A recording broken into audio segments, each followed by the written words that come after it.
The United States Air Force, in discharging its responsibility for the aerospace defense of the nation, is called upon to investigate reports of unidentified flying objects.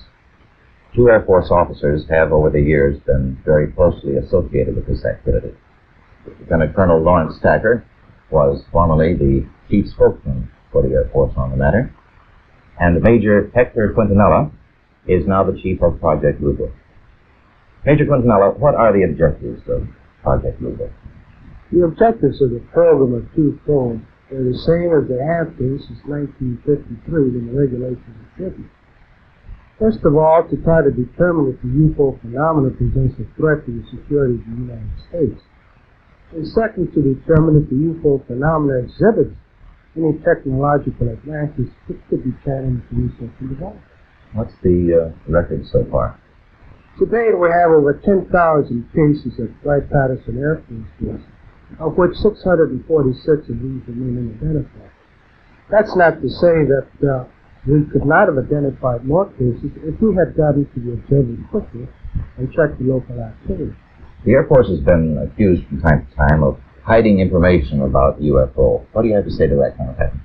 Well, these charges are absolutely untrue. Actually, the United States Air Force releases statistics on the UFO phenomena through the Department of Defense press desk periodically, and we've always honored accredited media when they want to investigate a given specific sighting. There's nothing to hide. There's nothing to hide at all. Is there anything in the files, either classified or unclassified, that would indicate that there may be extraterrestrial visitors over here? First of all, the project is completely unclassified. And there is nothing in the records which would indicate that we have been visited by any advanced civilization. How does the Air Force look upon people who make reports of UFO?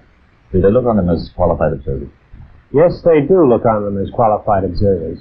Actually, most people who report a UFO sighting are patriotic citizens who have been mystified by something that they've seen, and through a patriotic sense, report it to the local law enforcement officials or to the United States Air Force Base near them.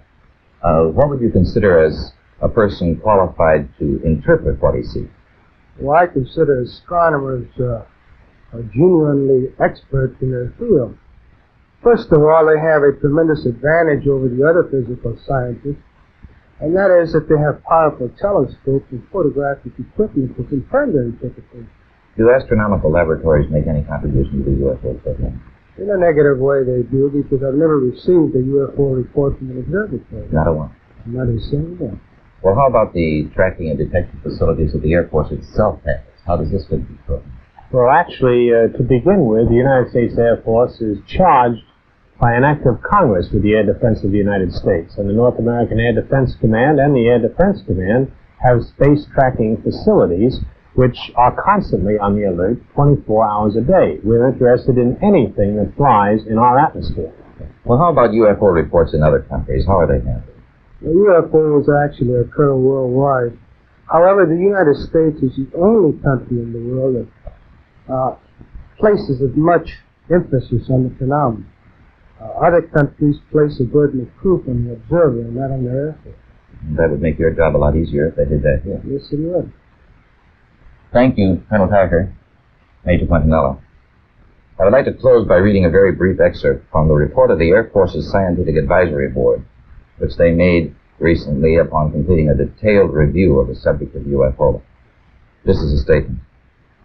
The committee concluded that in the 19 years since the first UFO was sighted, there has been no evidence that unidentified flying objects are a threat to our national security.